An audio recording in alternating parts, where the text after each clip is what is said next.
ఉదయం బ్రేక్ఫాస్ట్ను రాజులా చేయాలి అంటే ఎక్కువగా తినాలి. మధ్యాహ్నం భోజనం యువరాజులా చేయాలి అంటే మామూలుగా మధ్యస్థంగా చేయాలి.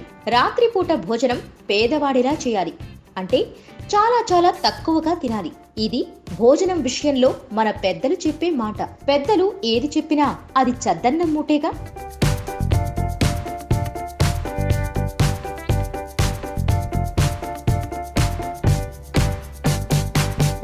దాంతో మనకు లాభాలే కానీ నష్టాలు లేవు. సైంటిఫిక్ గా చూసినా వారు చెప్పే విషయాలు కరెక్టే. ఇక భోజనం విషయంలో వారు పైన చెప్పిన మాట కూడా కరెక్టే.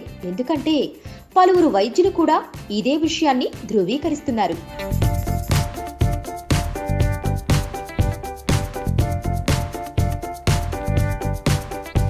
ఉదయం పూట పెద్ద ఎత్తున ఆహారం తీసుకోవాలట.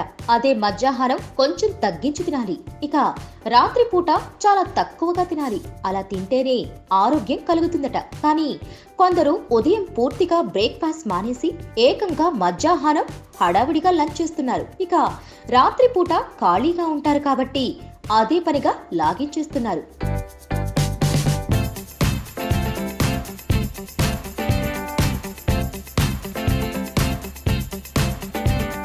దీనివల్ల ఊబకాయం, డయాబెటిస్, గుండె జబ్బులు వస్తాయని వైద్యులంటున్నారు. కనుక ఉదయం బ్రేక్ఫాస్ట్ ఖచ్చితంగా చేయాల్సిందేనని వారు చెబుతున్నారు. ఉదయం నిద్ర లేచిన గంటలోపు టిఫిన్ చేస్తే దాంతో శరీరానికి కావలసిన శక్తి లభిస్తుంది. మెదడు ఉత్తేజితమవుతుంది.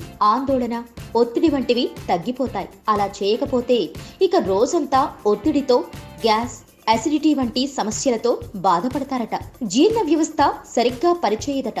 దీంతో పాటు మెటబాలిజం రేటు బాగా తగ్గి లావుగా తయారవుతారట. ఇది క్రమేపీ గుండె జబ్బులు, డయాబెటిస్ వంటి వ్యాధులకు దారితీస్తుందట.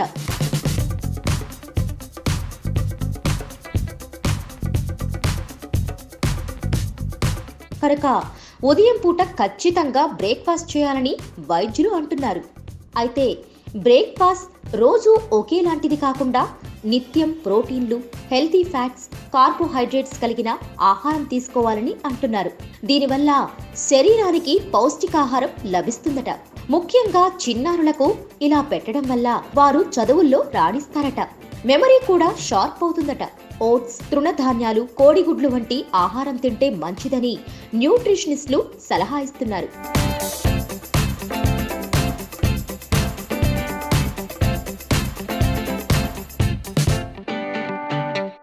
అయితే బ్రేక్ఫాస్ట్ చేయడం వీలు కాకపోతే ఒక గ్లాస్ పాలు, కొన్ని నట్స్ తిన్నా చాలని అంటున్నారు. దాంతో శరీరానికి శక్తి, పోషకాలు దండిగా లభిస్తాయని అంటున్నారు.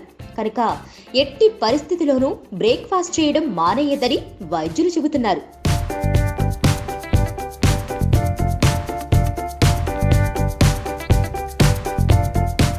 మా వీడియో కనుక మీకు నచ్చినట్లయితే లైక్ చేయండి, షేర్ చేయండి. ఇలాంటి మరిన్ని వీడియోస్ కోసం మా ఛానల్ని సబ్స్క్రైబ్ చేసుకోవడం మాత్రం మర్చిపోకండి. Thank you for watching.